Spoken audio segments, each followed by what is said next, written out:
Welcome to the Stock Market Palantir. Today, we are going to talk about Lobo. We're focusing on Lobo Technologies Ltd., a classic microcap stock that has been defined by truly aggressive volatility. And that's putting it mildly. It's trading currently around 56 cents, and it's down, nearly 80% from its 52-week high of $2.50. Exactly. So the core question for investors here is, well, how do you properly value it? Is the stock price driven by these aggressive operational pivots and, some really high growth management guidance? Or is it all just a distorted product of regulatory survival tactics? Right, and some pretty severe market microstructure anomalies that we need to talk about. Okay, so for today's debate, I'll be arguing that the strategic diversification into high-margin segments, we're talking solar energy storage, medtech, AI robotics, backed by really robust growth projections, makes this a high-risk but a high-reward case for speculative growth portfolios. It's a story of a strategic rebirth. And I'll be coming at this from a different angle. I maintain that this stock's valuation is fundamentally dictated by regulatory necessity, what a lot of analysts are calling the compliance cycle, plus acute liquidity risks and just overwhelming off-exchange short pressure. The fundamentals, however promising they might look on paper, are completely subordinate to the company's structural fragility right now.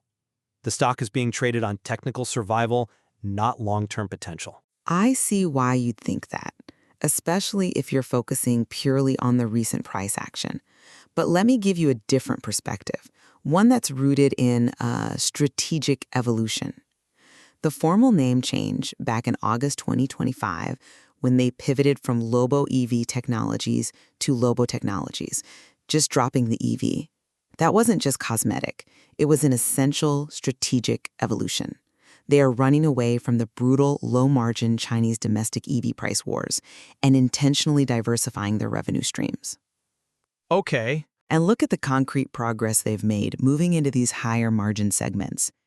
They're leveraging their existing battery supply chain, the one they initially set up for e-mopeds and EVs, and they're repurposing it for the booming stationary energy storage market.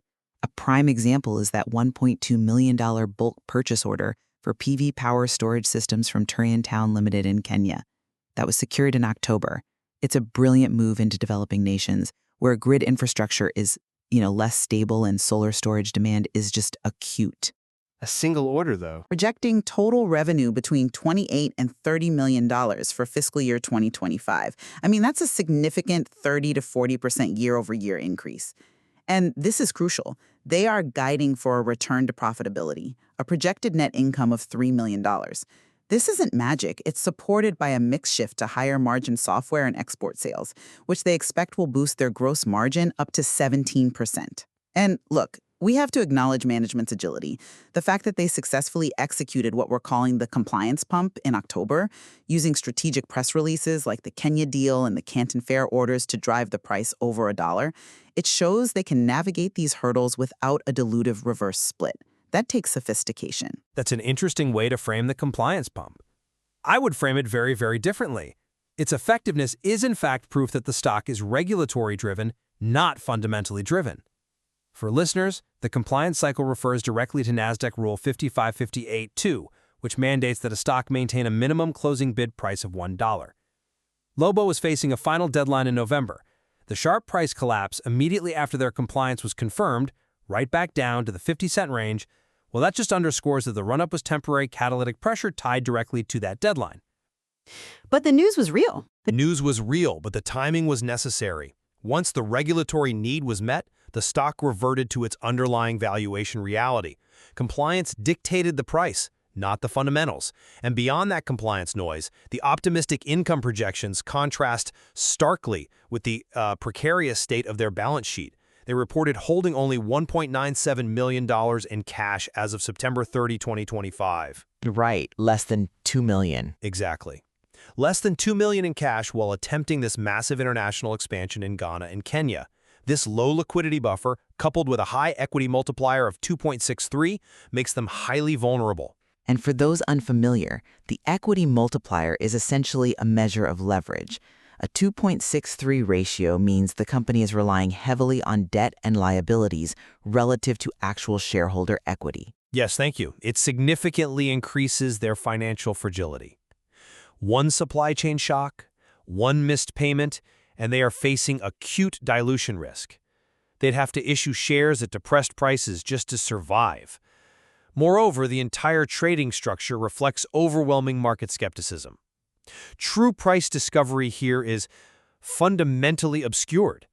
FINRA Trade Reporting Facility data, that's what tracks off-exchange trading, shows that dark pools account for a substantial majority of daily turnover. These are private forums where large institutional trades happen away from public exchanges, and this environment frequently favors institutional distribution or heavy short selling. Making it less transparent. Completely. The off-exchange short volume ratio frequently exceeds 50%. It hit a remarkable 65.81% on November 14th. That tells us that for every 3 shares traded, 2 were sold short off-exchange. This suggests significant market makers shorting or aggressive institutional distribution. So the current depressed price-to-sales ratio, at 0.2 or 0.3x, compared to an industry average closer to 0.9, it just confirms the market is pricing in severe execution risk. The market simply does not trust the guidance yet.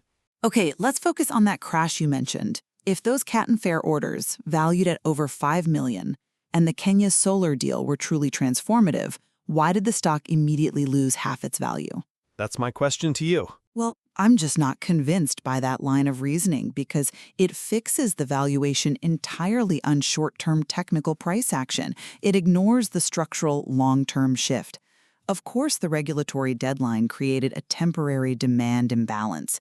That's the definition of a regulatory catalyst, but the strategic shift is real, and it includes high-value segments far removed from their legacy EV business. Consider the AI-powered medical transport beds partnership with Roundtree Lab that moves the company into the specialized medtech space. This is a different industry altogether. Furthermore, the internationalization strategy demonstrates clear long-term vision.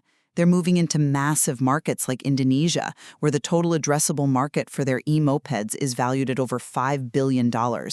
They are securing CKD supply commitments in places like Serbia.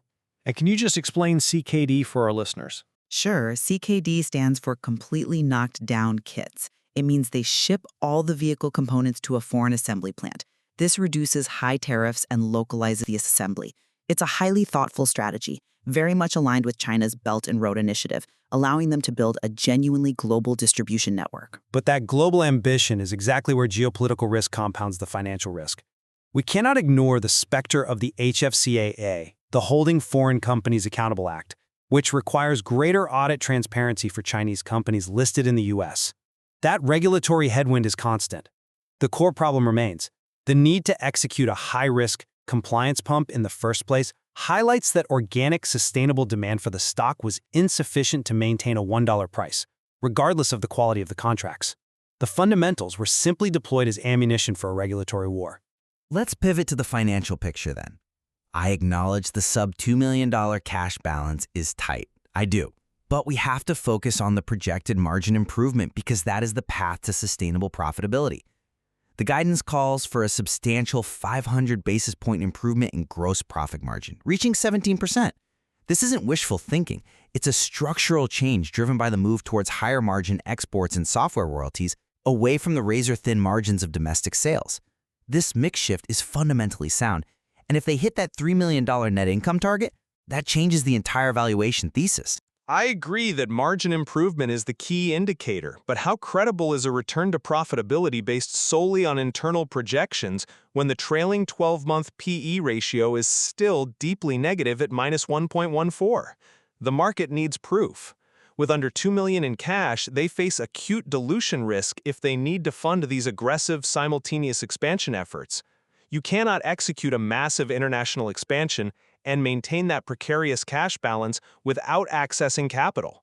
And accessing capital means issuing more shares. It's not a theoretical risk. This is why the market is rightfully demanding proof of profitability in SEC filings before it revises that deep PS ratio discount. I'd argue, though, that the low cash buffer forces a certain kind of operational efficiency. The asset turnover ratio of 1.35 suggests they're utilizing every dollar of assets efficiently to generate revenue. In this context, it's forced discipline. Moreover, management is clearly willing to take calculated risks for immediate revenue. Look at the high-risk, high-reward Ukraine supply agreement valued at over $1.57 million. That shows management is focused on revenue now, even in challenging environments. Laudable, but it also exposes them to massive credit risk and geopolitical volatility. This brings us back to the technicals. I have to caution listeners about what I call the meme misconception. While the ticker LOBO generates high social volume on retail platforms, sophisticated linguistic analysis confirms a large portion of this chatter is unrelated to the stock. It's references to the Ford Maverick Lobo trim or DC Comics characters. Investing based on this flawed social data is dangerous. It's just noise creating transient volatility. Okay, I'll concede that the Reddit chatter often contains significant noise. That's a fair point. But the genuine retail sentiment on platforms like StockTwits is overwhelmingly and specifically bullish about the equity. This retail base is driven by the perceived lottery ticket valuation. They see the potential for a 5 or 10x return, and they view the regulatory struggle as a battleground against shorts. You can't just ignore their capacity to contribute to price action when catalysts hit. But the critical connection here isn't sentiment. It's the microstructure anomalies during that compliance period. Let's connect the heavy off-exchange short volume to the regulatory pressure. The presence of Lobo on the regulation SHO threshold list from October 27th to 31st, right during the compliance run, strongly suggests a supply scarcity and potential settlement failures. FTDs, failure to deliver. The SHO list signals serious settlement problems. This short squeeze on settlement where clearing firms were forced to buy in shares likely contributed more to the rapid price rise above $1 than either retail buying or the fundamentals alone. So you're saying it was a technical squeeze? Almost certainly. It demonstrates that the regulatory environment and microstructure anomalies were the ultimate short-term determinants of the October peak. That massive amount of off-exchange shorting got caught in a settlement bottleneck tied directly to the need to maintain compliance. The fundamental news was just the trigger for the technical reaction. And that is precisely why the stock collapsed when the compliance requirement was met. The technical pressure was relieved. The core of my argument is that Lobo is a company whose valuation movements are dominated by these structural factors, low liquidity, heavy leverage, and microstructure distortion, that completely override the positive operational pivots for now. The counter-argument in the core of my investment thesis is that management has demonstrated the agility to operate within those constraints while simultaneously executing a true strategic pivot.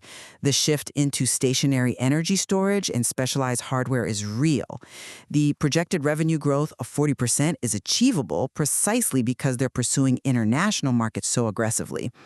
The market will eventually re-rate the stock based on profitability, and that projected $3 million net income is what we're banking on. And my final perspective remains cautious. Despite the undeniable operational pivots, the stock's trading reality is dominated by low liquidity, acute dilution risk, and that heavy microstructure distortion. Investors have to recognize the extreme risks associated with a stock whose recent performance was driven primarily by the acute pressures of the compliance cycle. The reward is high, I'll grant you that, but the barrier to entry, proving fundamental stability, is even higher.